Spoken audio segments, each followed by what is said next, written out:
방콕을 여행하다 보면 교복을 입은 대학생들을 쉽게 볼 수 있는데요. 대학생이 교복을 입는다는 것이 한국 사람을 비롯한 외국인들에게는 낯선 풍경이기도 합니다. 태국은 왜 대학생도 교복을 입게 되었을까요?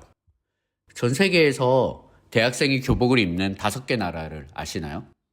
라오스, 캄보디아, 베트남, 북한, 그리고 태국입니다. 앞선 4개 국가의 공통점은 공산주의 국가들인데요. 공산주의에서 흔히 볼 수 있는 엄격한 규율과 사회 통제라는 측면에서 교복을 바라보면 어느 정도 이해가는 면이 있죠. 그런데 태국은 공산주의도 전혀 아니고 왕정이 끝난 이후부터 줄곧 민주주의 정치 체제를 유지하고 있는데 왜 대학생이 교복을 입게 되었을까요?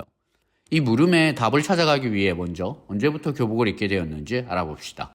한국 사람들에게도 매우 유명한 태국의 서울대학교인 줄라롱콘 대학교가 있습니다. 방콕 시내 중심지 한가운데인 시암에 위치하고 있어서 시암으로 쇼핑을 가면 줄라롱콘 대학생들을 쉽게 볼 수 있습니다. 줄라롱콘 학생들 역시 예외 없이 모두 교복을 입고 있는데요. 줄라롱콘 대학교는 태국의 최고 대학교이자 태국 최초의 현대적 대학이기도 합니다. 줄라롱콘이라는 학교의 이름은 태국의 세종대왕 정도로 불리는 줄라롱콘 대왕의 이름에서 지었습니다. 줄라롱콘 대왕은 태국의 교육, 문화, 산업 등 대부분의 분야에서 근대화를 이룩하며 태국 국민들에게 큰 사랑과 존경을 받는 왕인데요. 이 줄라롱콘 대왕 이후 그의 아들인 라마 6세가 1917년 왕립 줄라롱콘 대학교를 아버지의 이름을 따서 설립했습니다.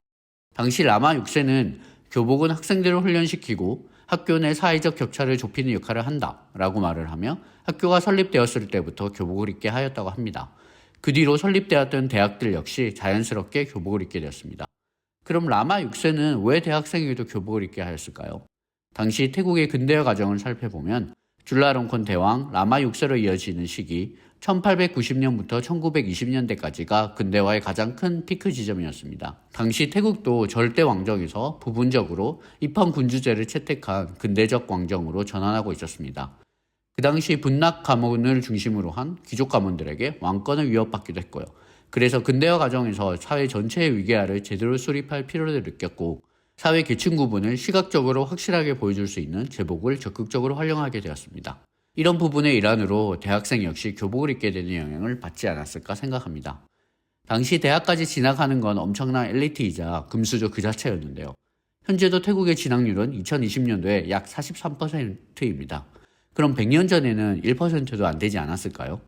그래서 대학생이 교복을 입는다는 것 자체가 사회에서 엄청난 상류층에 속한다는 것을 의미하기도 했습니다. 현재는 어떤 신분제도 남아있지 않은 태국이지만 보이지 않는 사회적 계층은 여전히 있습니다.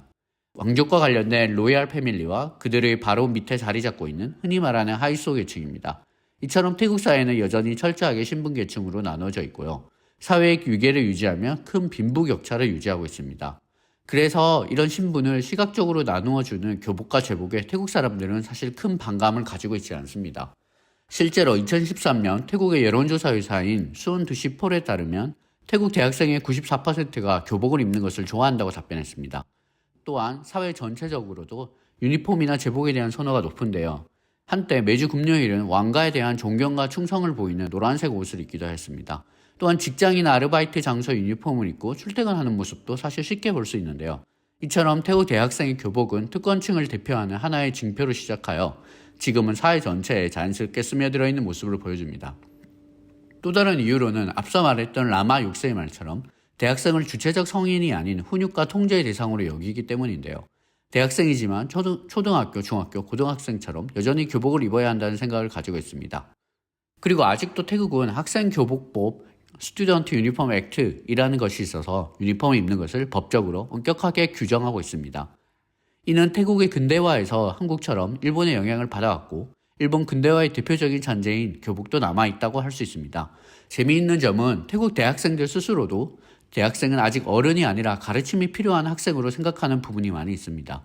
법적으로는 한국처럼 만 18세가 넘으면 더 이상 미성년자가 아닌 성인의 지위를 받아 술이나 담배를 필 수 있고 군대 등의 의무가 부여됩니다.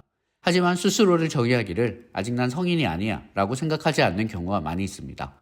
물론 탄마사 대학교를 중심으로 한 일부 대학교와 고등학교에서는 학생의 인권과 민주화의 일환으로 교복 거부 운동을 진행하기도 하였습니다. 하지만 사회 대다수의 의견으로는 태국 대학생의 교복이 아직 긍정적으로 받아들여지고 있습니다. 태국 대학생의 교복에 관한 몇 가지 재미있는 사실도 있는데요. 태국 대학교의 교복은 사실 대부분 거의 똑같습니다. 남학생은 흰색 셔츠에 검은색 바지이고 여학생은 흰색 셔츠에 검은색 치마입니다. 여학생의 교복 치마가 몇 가지 형태가 있어 긴 치마, 짧은 치마, H라인 등의 형태가 있습니다.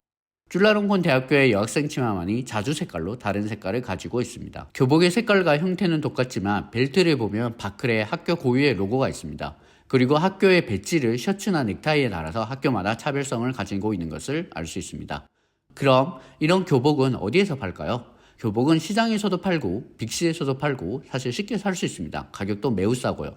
시장에 가게 되면 셔츠의 경우 보통 200에서 300바트, 우리 돈 7, 8천 원에 구입이 가능합니다. 지금까지 외국인에게는 낯선 대학생의 교복에서도 깃들어 있는 태국의 문화와 사회 모습을 엿볼 수 있었습니다. 감사합니다.